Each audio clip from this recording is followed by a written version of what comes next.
सर्व पत्रकार बांधवांना नमस्कार.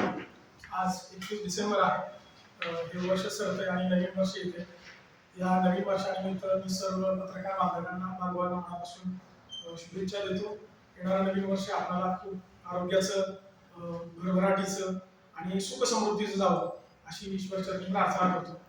आपण आज बोलवलेल्या पत्रकार परिषदेला अत्यंत कमी वेळात असताना सुद्धा आपण आलात. मी माझ्या सर्व सहकाऱ्यांच्या वतीनं सहर्ष स्वागत करतो आणि आपल्या सर्वांचं मनपूर्वक आभार मानतो.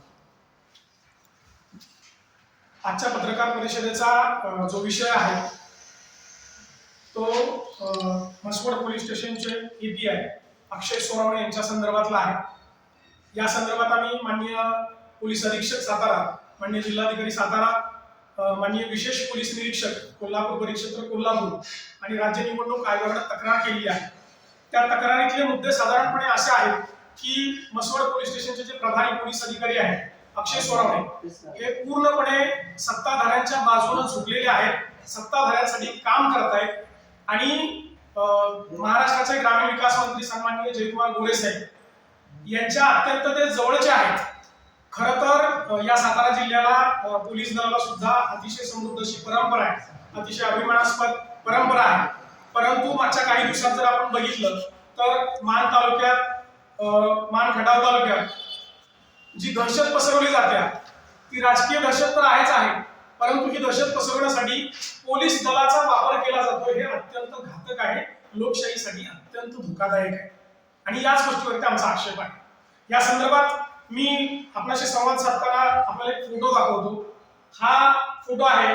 या फोटोत जे दिसणारे आहेत ते म्हसवड पोलीस स्टेशनचे प्रभारी पोलीस अधिकारी अक्षय सोनवणे आहेत आणि त्यांच्या शेजारी आपण हा जो उत्सव दिसतोय तो अक्षय सोनवणे यांचा वाढदिवस साजरा करण्यासाठी महाराष्ट्राचे ग्रामीण विकास मंत्री सन्माननीय जयकुमार गोरे साहेब हे त्यांना केक बनवून त्यांचा वाढदिवस साजरा करतायत. असं हे चित्र आहे. ठिकाण आहे म्हसवड पोलीस स्टेशन. म्हणजे म्हसवड पोलीस स्टेशनच्या हद्दीत किंवा आवारात एका शासकीय अधिकाऱ्याचा, एका पोलीस अधिकाऱ्याचा या राज्याचे ग्रामीण विकास मंत्री जाऊन तिथं वाढदिवस साजरा करतात. हे आक्षेपार्ह नाही का? हे कोणत्या नियमाला धरून आहे? हे कोणत्या कायद्याला धरून आहे? ही गोष्ट दाखवते की मंत्री जयकुमार गोरे आणि म्हसवड पोलीस स्टेशनचे एपीआय यांचे अत्यंत जवळचे संबंध आहेत. हा दुसरा फोटो पण आपण बघू शकतो. म्हसवड पोलीस स्टेशन मधला आहे. मंत्री जयकुमार गोरे आणि एपीआय अक्षय सोनवणे यांचा आहे. ते ज्या पोज मध्ये उभे राहिले यामध्ये क्लिअर कट दिसते त्यांचे अत्यंत घनिष्ठ आणि मित्रत्वाचे संबंध आहेत. हा फोटो सुद्धा म्हसवड पोलीस स्टेशनच्या आतला आहे. ही गोष्ट क्लिअर कट करते की ते सत्ताधाऱ्यांच्या बाजूने झुकलेले, ते निपक्षपणे नाही. मी तुम्हाला फोटोमध्ये आपल्याला दिसतंय की मंत्री जयकुमार गोरे साहेबांच्या हस्ते एपीआय अक्षय सोनवणे यांचा सत्कार केला जातो. तो सत्कार भाजपच्या एका राजकीय कार्यक्रमात केला जातोय, याला आमचा तीव्र आक्षेप आहे. आणि ही गोष्ट क्लिअर कट करते की मंत्री जयकुमार गोरे आणि एपीआय अक्षय सोनवणे यांचे अत्यंत घनिष्ठ संबंध आहेत. एखाद्या पोलीस अधिकाऱ्याचा एखाद्या राजकीय कार्यक्रमात मंत्री महोदयांच्या हस्ते सत्कार होणं हे कोणत्या कायद्यात बसतं, कोणत्या प्रोटोकॉल मध्ये बसतं, या सगळ्या प्रश्नांची उत्तरं या जिल्हा पोलीस प्रशासनाला द्यावी लागतात. मी तुम्हाला आणखी एक फोटो दाखवतो. हा फोटो आहे. म्हसवडमध्ये अल्पवयीन आरोपींची धिंड काढलेली. हा बातमीतलाच एक फोटो आहे. त्याच्यामध्ये दिसतंय म्हसवड पोलीस स्टेशनचे एपीआय अक्षय सोनवणे आणि त्यांचे सर्व सहकारी हे म्हसवडच्या बाजारपेठांमधून, म्हसवडच्या रस्त्यावरून या अल्पवयीन गुंडांची धिंड काढणे, अर्थात कुठल्याही आरोपीची धिंड काढणे किंवा त्याला अशा पद्धतीनं समाजाच्या समोर सादरीकरण करणं हे कोणत्याही कायद्यात बसत नाही. हे संविधानाच्या विरोध आहे. इव्हन हे मानवी हक्कांची पायमल्ली आहे. आता या फोटोच्या संदर्भात मी थोडं विस्ताराने सांगतो. मधल्या काळात ही बातमी पण बघू शकतो. म्हसवडला कोयता गँग, मुळात ती जी कोणी कोयता गँग आहे, कोणी गरुडा गँग आहे, त्या गँगला नाव कोणी दिलं तर एपीआय अक्षय सोनवणेंनी दिलं. त्याच्यात जी अल्पवयीन मुलं पकडून आणलेले, ती वेगवेगळ्या ठिकाणाहून वेगवेगळ्या कारणाला पकडून आणलेले, त्यांना एकत्र केलं. हा क्लिअर कट खोटा गुन्हा आहे, रचलेला फॅब्रिकेटेड गुन्हा आणि खोट्या गुन्ह्यात दाखल करून त्याची धिंड काढली जाते. हे कुठल्या कायद्यात बसतं? मला माननीय जिल्हा पोलीस प्रमुखांना हा प्रश्न विचारायचा. हे सगळे आक्षेप घेऊन आम्ही काल परवाच जिल्हा पोलीस अधीक्षकांना भेटलो, त्यांना या गोष्टी सांगितल्या. वाढदिवस असेल, सत्कार असेल किंवा ही भिंड असेल, हे कोणत्या कायद्यात बसते. पोलीस अधीक्षक साहेबांचं म्हणणं आहे, ठीक आहे, मी त्यांना सांगतो इथून पुढे असं काय होणार नाही. हा पोरखेळ चाललाय का काय? हे उत्तर अपेक्षितच नाही. माननीय जिल्हाधिकारी साहेबांना भेटलो, जिल्हाधिकारी साहेब हातबल आहे, ते म्हणतात त्यांच्या बदलीचं किंवा त्यांच्यावर कारवाई करण्याचा अधिकार हा एसपी साहेबांना आहे. मी काय करू शकतो? आम्ही निवडणूक आयोगाकडे तक्रार केली आहे. आम्ही कोल्हापूर परिक्षेत्राचे विशेष पोलीस महानिरीक्षक फुलारी साहेब यांच्याकडे तक्रार केली आहे, त्यांच्याकडे दाद मागितली. त्यांनीच आम्हाला एसपी साहेबांना भेटायला सांगितलं. आम्ही ऍडिशनल एसपी मॅडमला पण भेटलो. या संदर्भात आम्ही आमच्या तक्रारी रेकॉर्डवरती ठेवलेल्या आहेत, ह्या अतिशय गंभीर आहेत.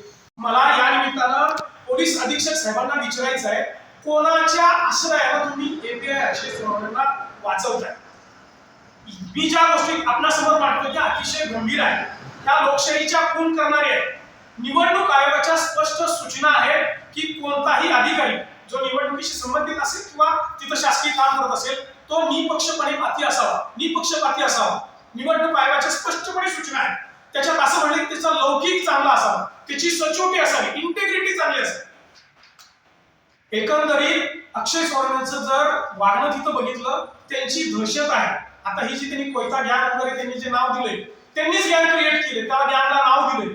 हा काय प्रकार आहे? ऍक्च्युली तिथली परिस्थिती मानखटावरली इतकी गंभीर आहे की तिथं लोकांच्या चर्चा आहे की तिथं एक अघोषित गँग काम करत्या.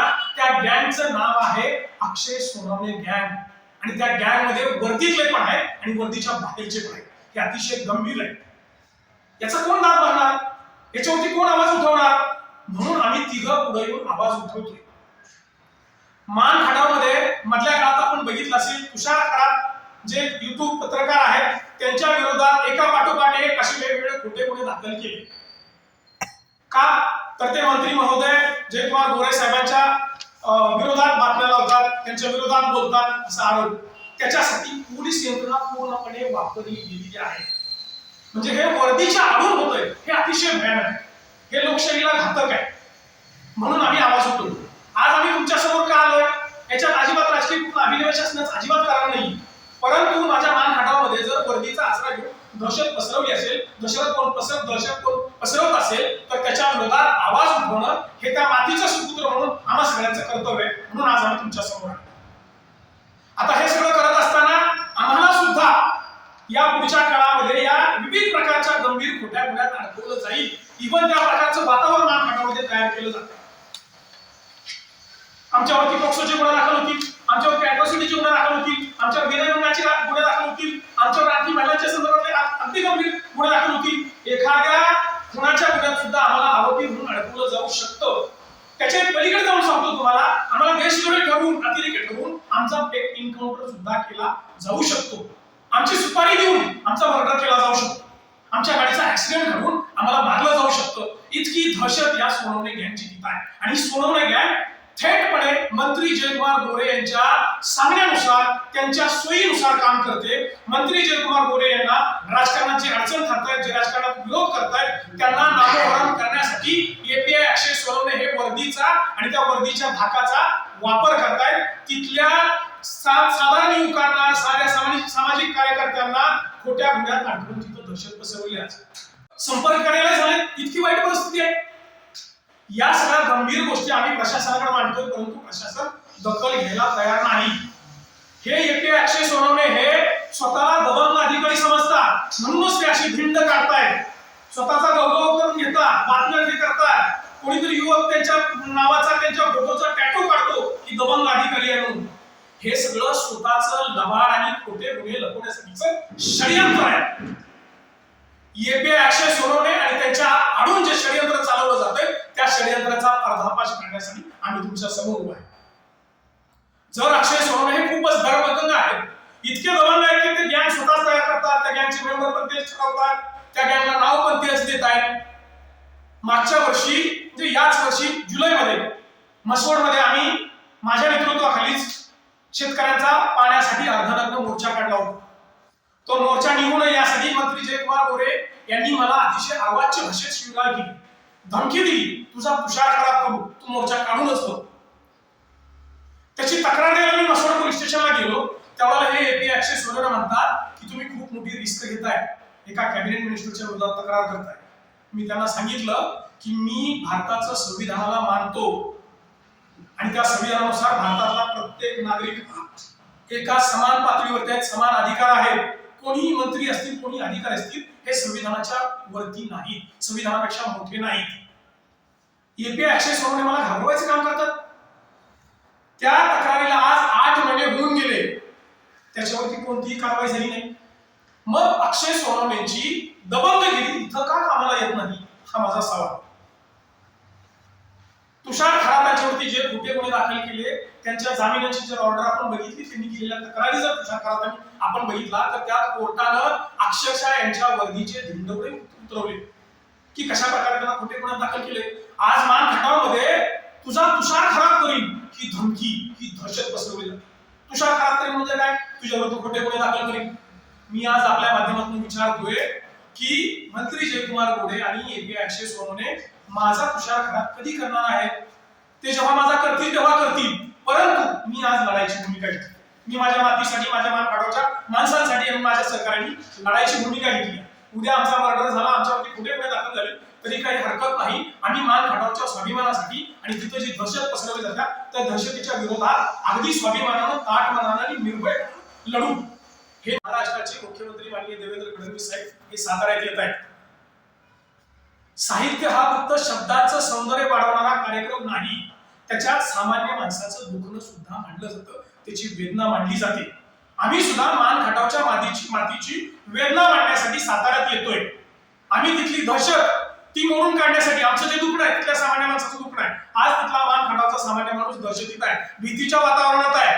त्याला खोटेपणाची भीती आहे, त्याला अॅट्रॉसिटी अडकवण्याची भीती आहे, पोक्सोमध्ये अडकवण्याची भीती आहे, विनयभंगात अडकवण्याची भीती आहे, त्याला मारहाण करण्याची भीती आहे. त्याला आज बाहेर फिरता येत नाही, त्याला निर्भयपणानं बोलता येत नाही, त्याला कुठल्या राजकीय पक्षाचं काम करता येत नाही. इतकी दहशत आहे. आणि हे सगळं आमचं दुखणं, आमची वेदना आम्ही माननीय मुख्यमंत्र्यांच्या समोर मांडण्यासाठी आज आम्ही माननीय मुख्यमंत्री कार्यालयाला ईमेल करून जिल्हाधिकारी कार्यालय असतील, आयजीचं कार्यालय कोल्हापूरचं असेल आणि एसपी साहेब या सगळ्यांना मेल करून आम्ही माननीय मुख्यमंत्री महोदयांची वेळ मागितलेली आहे. आमचं म्हणणं, आमचं दुखणं मांडण्यासाठी, मान खटावच्या मातीचं दुखणं मांडण्यासाठी आम्हाला मुख्यमंत्री महोदयांनी वेळ द्यावी.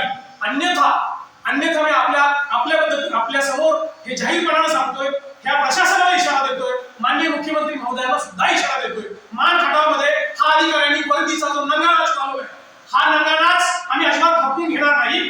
वादग्रस्त आणि कलंकित अधिकारी एपी 116 ची तातडीने बदली करणं, त्यांची उच्चस्तरीय आणि निपक्षपातीपणे चौकशी करणं आणि तिथे जे खोट्या गुन्ह्याचं रॅकेट चालवलं जातंय त्याची स्वतंत्रपणे एक निष्पक्ष आणि उच्चस्तरीय चौकशी केली नाही. आम्हाला जर उद्या परवा भेटीचा वेळ दिला नाही तर माननीय मुख्यमंत्री यांच्या समोर आम्ही बोंबाबोंब आंदोलन करणार आहे. आम्ही बोंबाबोंब आंदोलन करणार आहे. ही मान खटावच्या मातीची बोंबाबोंब आहे, ही मान खटावच्या माणसांची बोंबाबोंब आहे, दहशतीच्या विरोधातली बोंबाबोंब आहे, ही तिथली दहशत संपवण्यासाठी बोंबाबोंब आहे, ही लोकशाही वाचवण्यासाठी बोंबाबोंब आहे. आणि माझं या प्रशासनाला सांगणं आहे, आमची माननीय मुख्यमंत्र्यांसमोर, आमची माननीय मुख्यमंत्र्यांना आम्हाला वेळ द्यायला सांगा. त्यांच्या समोर आम्हाला आमचं दुखणं मांडण्याची आम्हाला परवानगी द्या, आम्हाला वेळ द्या, आम्हाला आमचं दुखणं मांडायचंय. तिथली दहशत आज सामान्य माणूस दहशतीत आहे, खूप भीतीच्या वातावरणात आहे. तो या पुढच्या आगामी निवडणुका सुद्धा भयमुक्त वातावरणात झाल्या पाहिजे, पारदर्शक झाल्या पाहिजे, मोकळ्या वातावरणात झाल्या पाहिजे. त्याच्यासाठी असे जे कलंकित अधिकारी आहेत ते सगळे तातडीने हटवले पाहिजेत. हे आता एपी 116 तर तातडीने हटवलं पाहिजे. मागच्या 10-15 दिवसातच आम्ही तिथल्या डीवायएसपींना, प्रांतांना निवेदन दिले की बरेचसे अधिकारी आणि बरेचसे कर्मचारी मान खटावमध्ये वर्षानुवर्ष 10-15 वर्ष तिथं काम करतायत आणि ते तिथल्या राजकीय पक्षाचं, राजकीय नेत्याचं कार्यकर्ते असल्याप्रमाणे वावरतात. हे लोकशाहीला अत्यंत धोकादायक आहे.